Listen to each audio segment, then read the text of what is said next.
everybody feels better having that in front of them, but everybody knows it's wrong. Everybody knows as soon as we start working, we're going to be off schedule, we're going to get feedback, we're going to change direction. But for some reason, we still go through that process. And I think that's one of the things that every big company can learn from the startup mindset is start with a problem to solve, but let's not try to have 6 months worth of features slotted out to deliver, because the feedback we get from the teams may be very different than what we think we need to build next. And so I think building in that flexibility into your organization and understanding that being able to switch direction is far more valuable to you as a business than having a roadmap planned out for the year. And I think, when we say that, people nod, people smile, but everybody just goes back to doing the same thing with planning out a year or 2 years worth of work.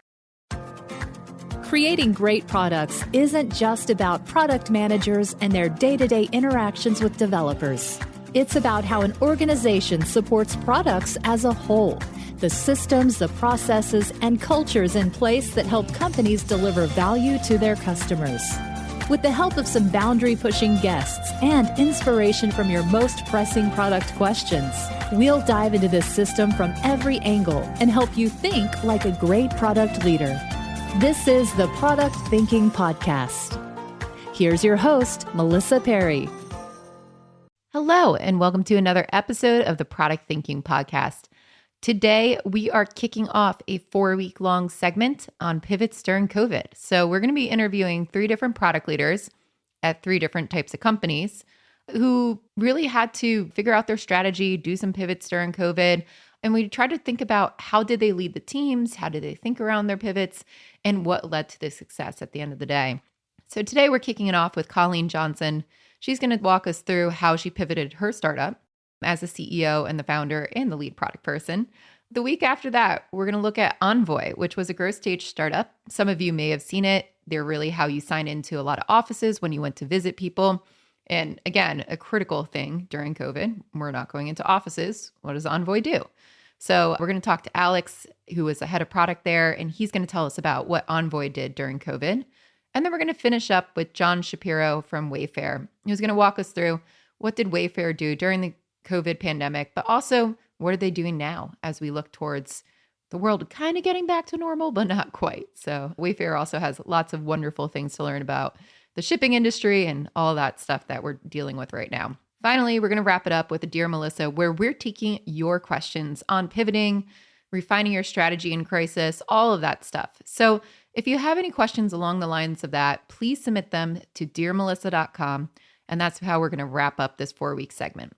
So I'm pretty excited about this. I think it's so important to understand how do we build flexible strategies that allow us to respond and react in real time to things that are going around in the world right now. So that's a theme that I heard emerging from these 3 interviews that I really want you to pay attention to. And of course, what a startup does is going to look incredibly different than what a large company does. But there's lots of themes that are similar into how they run their businesses and how they act as product leaders. So definitely be on the lookout for that. And when we get to the Dear Melissa segment, I'm going to wrap up this with my takeaways after interviewing all 3 of these different people. So I hope you enjoy this. We are really excited to kick it off. I think it's so important to really think about how do we build flexible organizations that can respond and react. I mean, that's what we talk about in Agile. So here you go. 3 examples of flexible, agile organizations that are inspecting, adapting, and responding in real time with their strategies. So without further ado, here's Colleen. Hello, and welcome to another episode of the Product Thinking Podcast. Today, I'm joined by Colleen Johnson, who I've known for quite a long time. She is the Chief Product Officer and founder of ScatterSpoke, and she has been helping organizations do agile transformations for quite a while before founding ScatterSpoke as well. So definitely an expert in a lot of the things that I know you guys are going to go through. Welcome, Colleen. Can you tell us a little bit about yourself and how did you decide to found ScatterSpoke and what is it? Yeah, thanks, Melissa. I'm excited to be here talking with you today. ScatterSpoke is a tool for online retrospectives. Simple as that sounds, it's taken a couple different turns over the last couple of years. I founded the company with my husband, who at the time was just interested in learning some new technologies. He was a software engineer and wanted to try out some new things. And I was struggling with connecting a couple different teams I was coaching at the time in different states. And so I was like, this could solve an immediate problem for me, and you can try out this new technology you want to learn. And so we played around with it.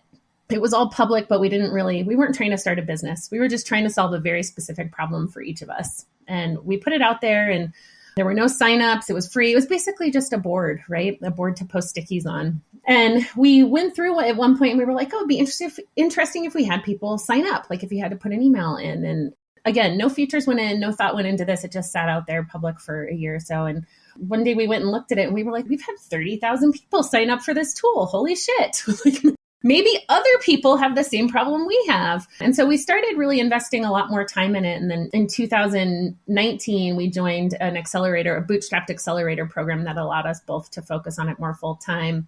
I continued to do coaching and consulting on the side alongside of building ScatterSpoke because it gave me an opportunity to really stay close to our users and close to the community and bring all that feedback right back into our backlog, which was really important for us. So I was able to use the tool with clients, see it live, watch where they were struggling, also see what, listen to them say, I wish it did this, or I wish you could, I wish you had the ability to push a poll or whatever, and bring all of that right back. So it kept us really connected to our user base. And then you mentioned COVID. So starting at the beginning of COVID, we were like, oh my gosh, we hit the lottery here because everyone's going to have to go remote and everybody's going to have this problem now. And it was great for the first couple months. We saw a lot of organic sign up. We were getting a bunch of new trials, new customers, exactly what you would want to have happen. And then everybody found tools like Miro and Mural, and all the big players launched ways to do retros in those tools that you also already had licenses for, essentially. So we saw kind of a big spike and then a big drop and then a flat line. For us, I've always been the expert in agile side of things, running great retros, facilitating team improvements, bringing that into the tool. But we, all of a sudden we're faced with a need to pivot and do something different. And we said, what is the thing that we have that other tools, maybe Miro or Mural or competitors in the retrospective space don't have that we have? And the answer was a shitload of retro data. So we were sitting on all of this retro data from all these different teams about the problems they were having and what things, what were working well, what wasn't working well.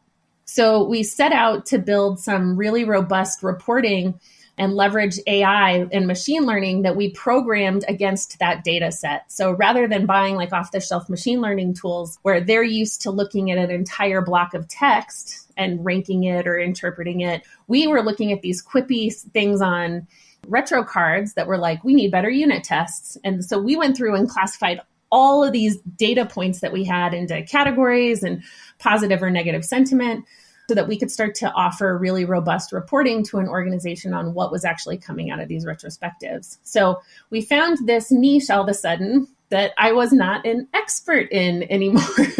Which, I spent a lot of my career coaching agile organizations and helping them adopt agile practices. And all of a sudden, I think the biggest shift for me was this. Now I'm stepping into working and selling towards an engineering leadership view into why this data is important and how they want it to improve, and had to not be the expert anymore. And I think it's actually been far more beneficial for us as a business and as an organization to look at what kind of features we can offer through that lens, right? I think a lot of times when we are the expert in the product we're trying to build, we're a little too close to the solution that we're trying to deliver.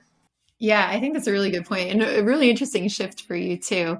A lot of the product managers I've worked with and talked to in the past, especially ones that you probably ran into too, doing a lot of these digital transformations, like we were the subject experts and now all of a sudden you are the product manager, and it's not quite the same. You have to start asking questions. What did you do to kind of get over the hurdle of assuming you knew all the answers, right? And going back and thinking through, first of all, maybe admitting, hey, I don't know. How'd you get over that fear? Because that could be scary. And then what did you do to try to approach this from more of an open mindset and to be a little bit more curious? I think the first part for me was exactly what you said, right? Admitting that I don't know the answer to this. And I'm not going to be the expert in understanding what an engineering leader wants to see out of some of this reporting, which meant we have to go find those people. We have to find the people that are excited about solving these problems for their business and want to see this kind of data from their teams and coming out of their retrospectives, and kind of balance that out. So What that meant was reaching out to our networks, reaching out to potential customers, reaching out to voices that are not the typical voices that I hear from. We need a different perspective, to be honest. And so we reached out to a lot of different people and said, if you're the leader of an engineering organization with 400 Scrum teams in it, what's important for you to see? What kind of data do you want to know is coming out of this?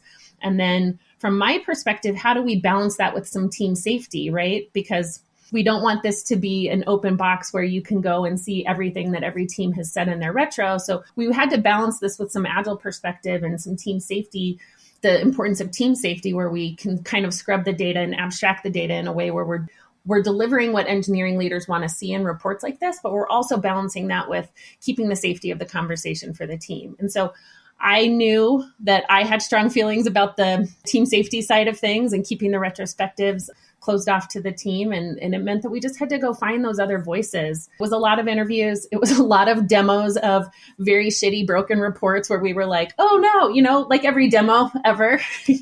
Just I was on the other side of it this time where we were showing reporting and saying, what would this tell you? What's missing from this? And we're still doing that. We call it the Team Pulse report. But every time we show it to a new engineering leader, we get different feedback about what they'd like to see there. And so it continues to evolve. But to answer your question, Melissa, I think the most important thing I can do in that scenario is get curious, look for other voices, and get out of the way. It's not an easy thing to do. I think we do often look at ourselves as the expert of our product or the expert of what we're trying to build. And I've been in that position for a long time with ScatterSpoke, and I think it was very hard for me to get out of the way, but very important at the same time.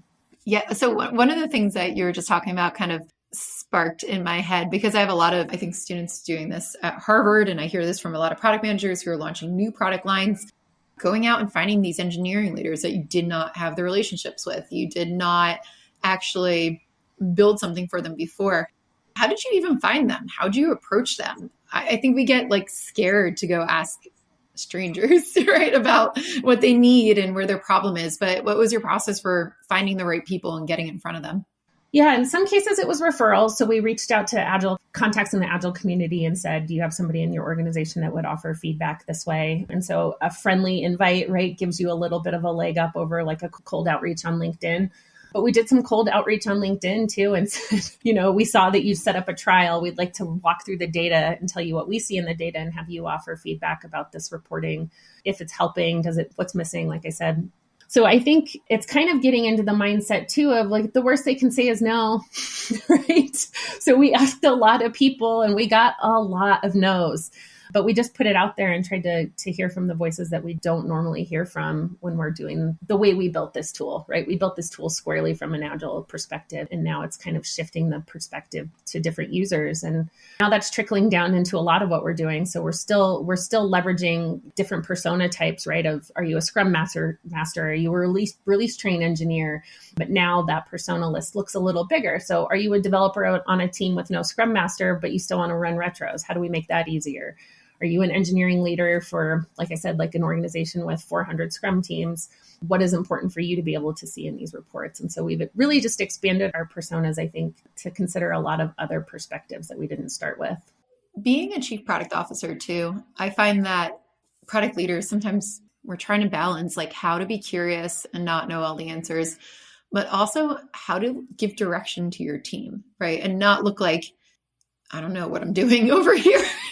So for you, as you're going through this journey, right, and in moving from subject matter expert into being more curious, learning, talking to customers, how do you maintain confidence in your team, and how do you kind of reset the path for them on this pivot of hey, you know what, this didn't work. Let's try something new. We're going after this direction.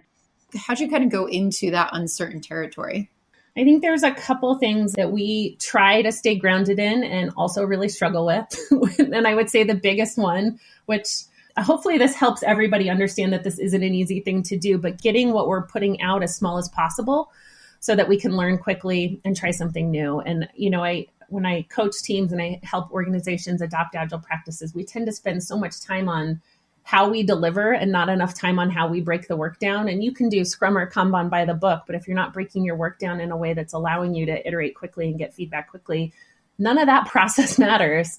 It's one of those things where it's easy to stand in front of a room and teach that or coach that. but doing it in practice is really hard. And so we struggle with that a lot. And that's the thing we always try to come back to, is what's the smallest thing we can put out and get feedback on quickly so we can figure out if we're on the right track.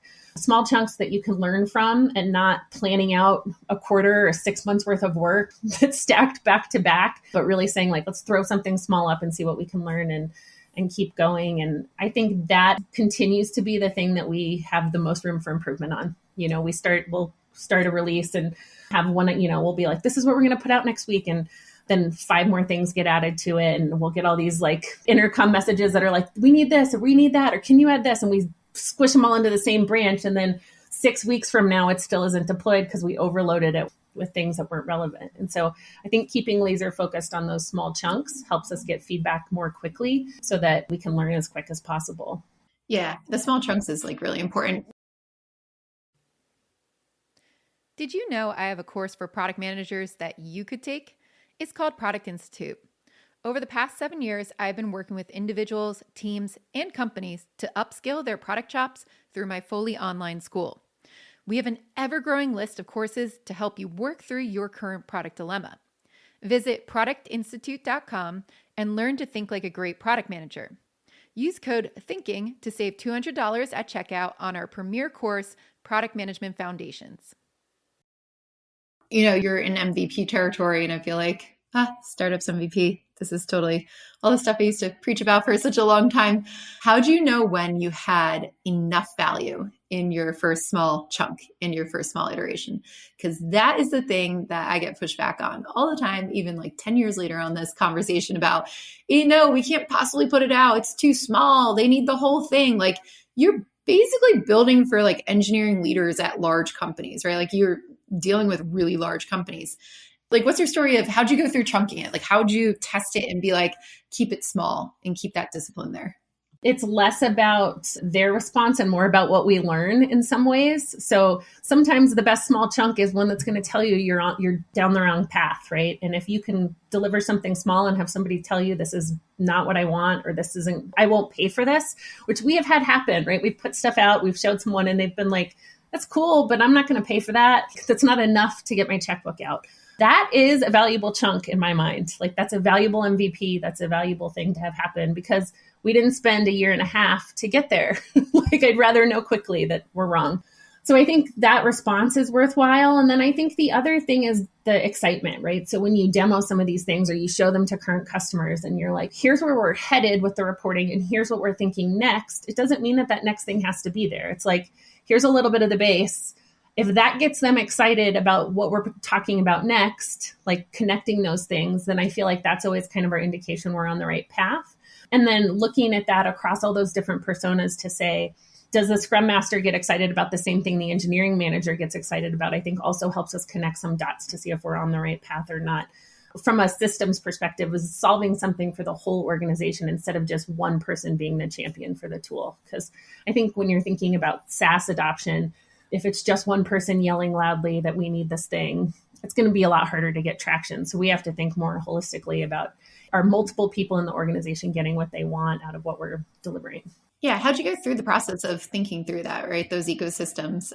It's a really good conversation about buyer personas versus stakeholders in it and the users and trading up on it. And I feel like a lot of product managers on a two-sided, system or a SaaS system like this, where they might not be the buyer, they struggle with like how to think about the user versus the buyer versus everybody else. So what was your process and what does your ecosystem look like for the personas and how do you tailor it to them? This one presents kind of another layer in that the buyer and the person bringing the tool in are often at odds with what they want. So the person typically bringing us into an organization is often a Scrum Master or an Agile coach who's looking for a way to run better retrospectives, right? So they bring us in and set up a trial, usually with one team, but they're often not the person writing the check. And so I think that's where we started thinking about what is the other value we bring into an organization and who is that buyer, right? The person buying it is often a CTO or director of engineering who you have to convince why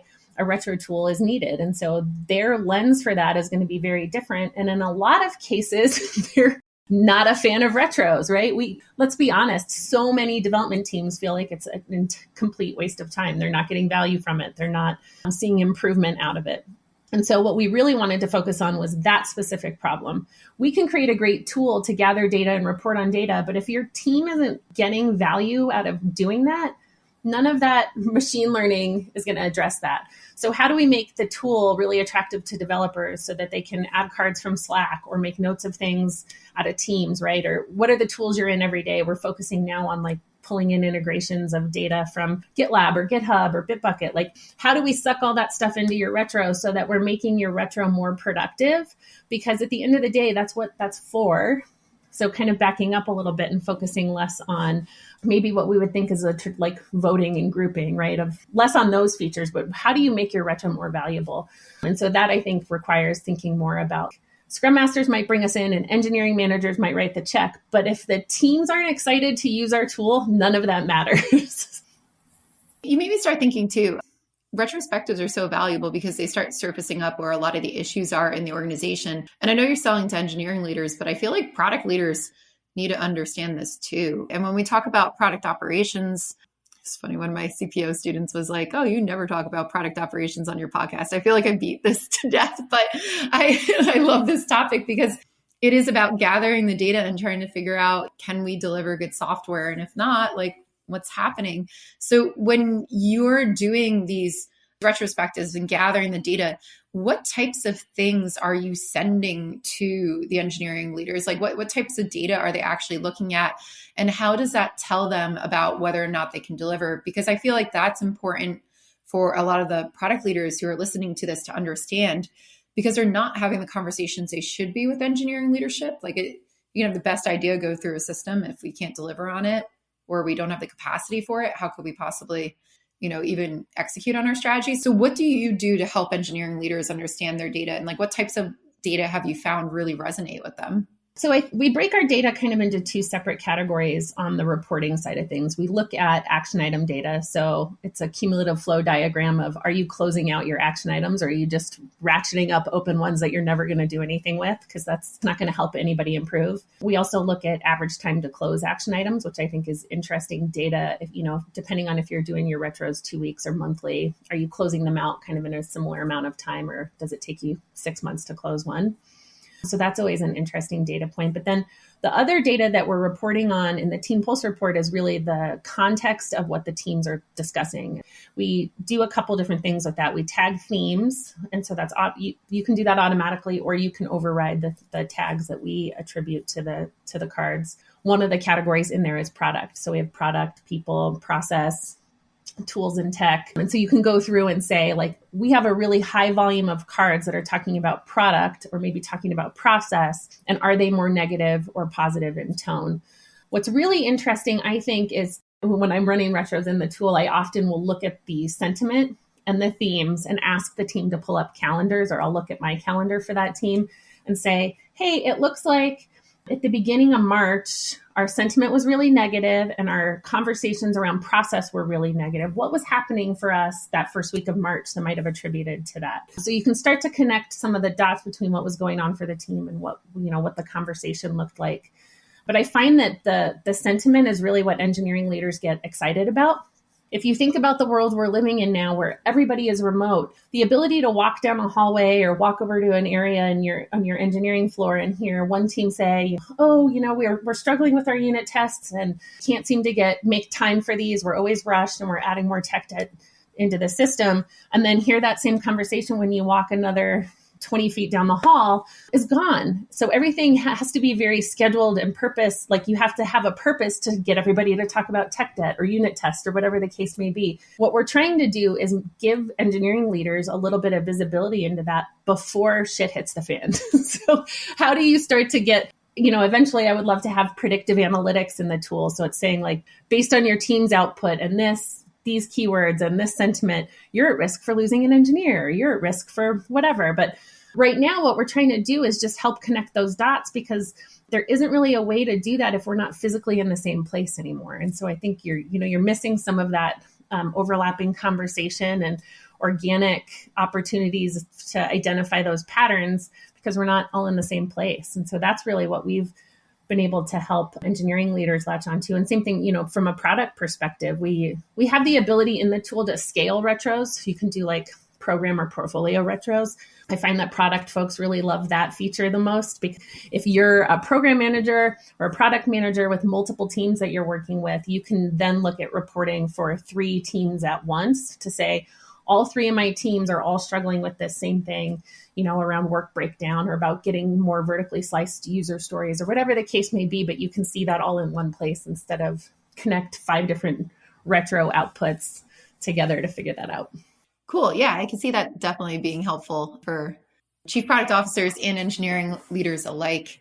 The data I find that we can get from a lot of the tech processes and what we do there is just so valuable, but we take it for granted a lot with products. So I love that you're bridging that gap into what I see as the engineering side of product operations and things that we could learn from there. So with ScatterSpoke and you going forward, right, like as a chief product officer, what's next? Like now that you've kind of gone out there, got a little bit more curious, started talking to your customers and finding its engineering leadership, what are you really concentrating on going forward to make sure that you don't fall back into the trap of being the subject matter expert? And what would be your advice for people, moving into this new role?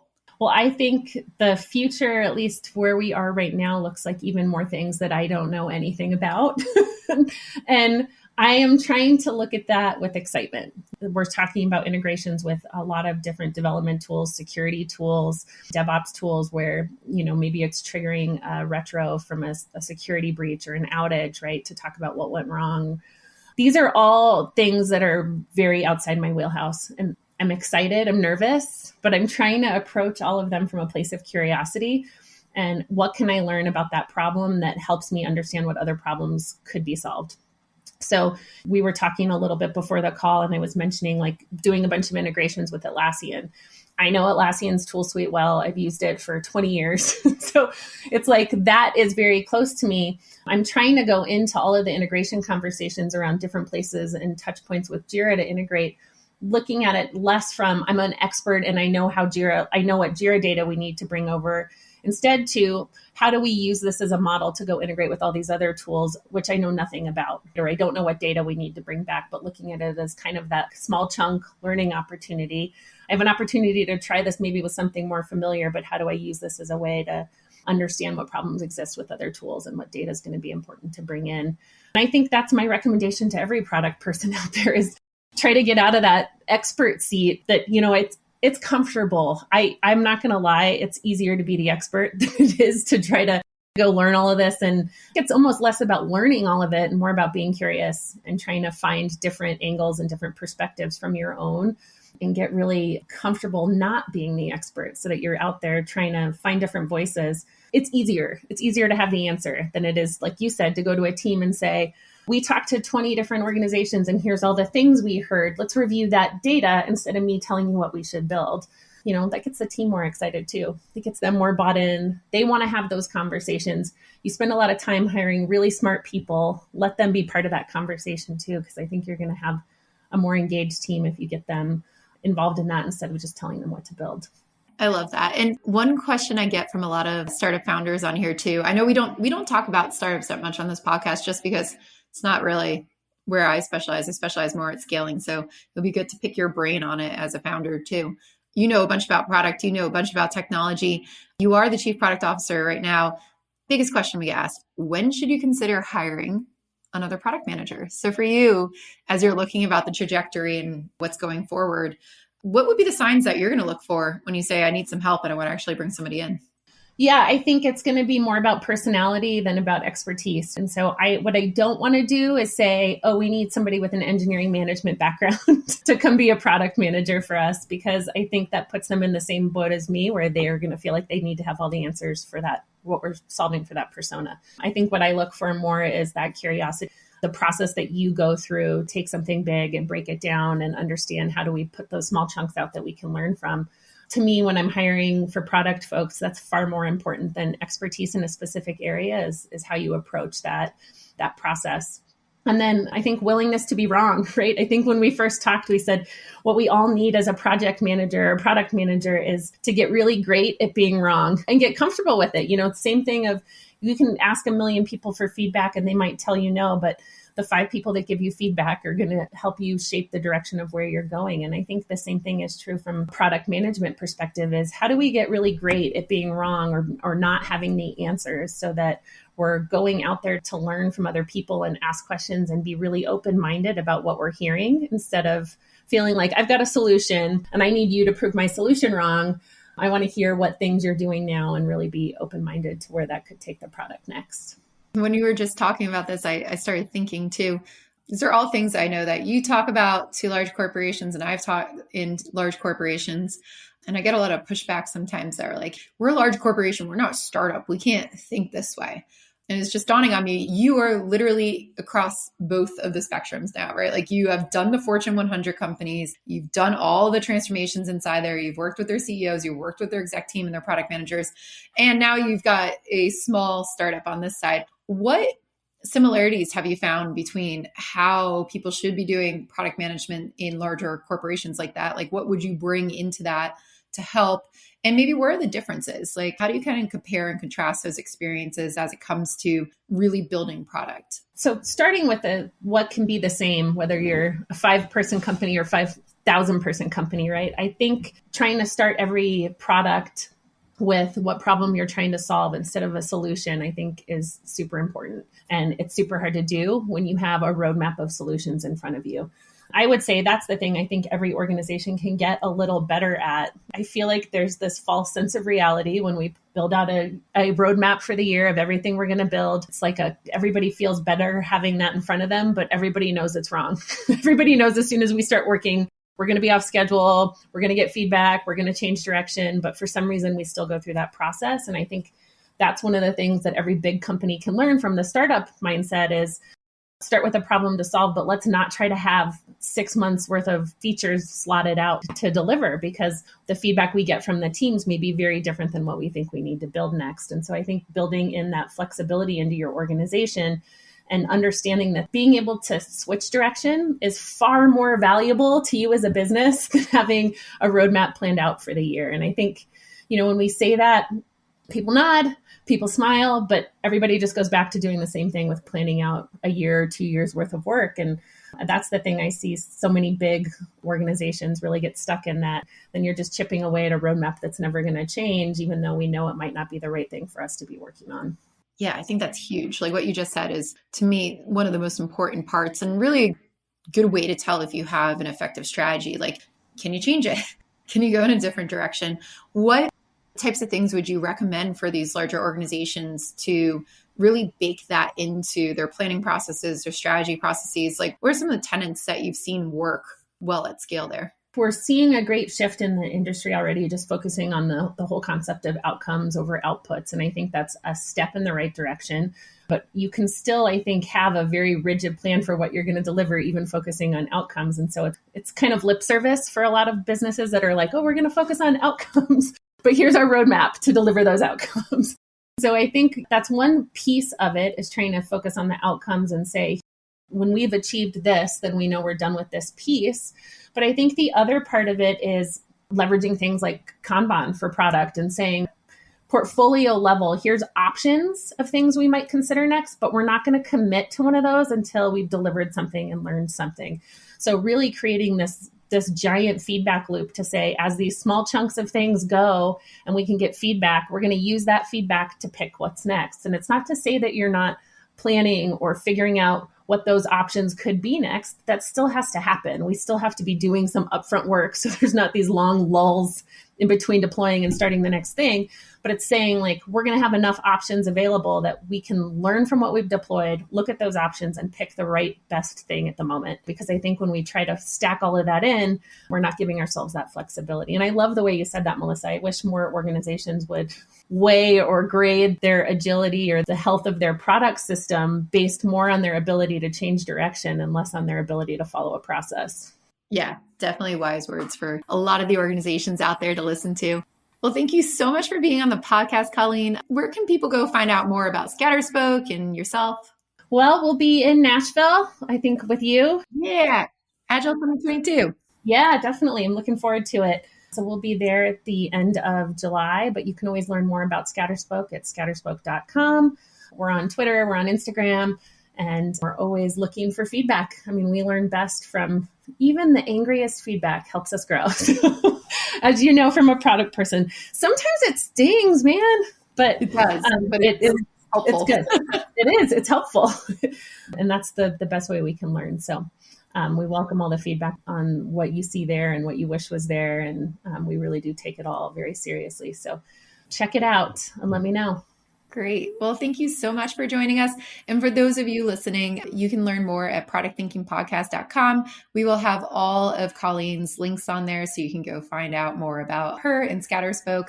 And make sure that you subscribe to this podcast if you liked it. Every Wednesday, we do another episode. Next week, we'll follow up with your questions on the Dear Melissa segment.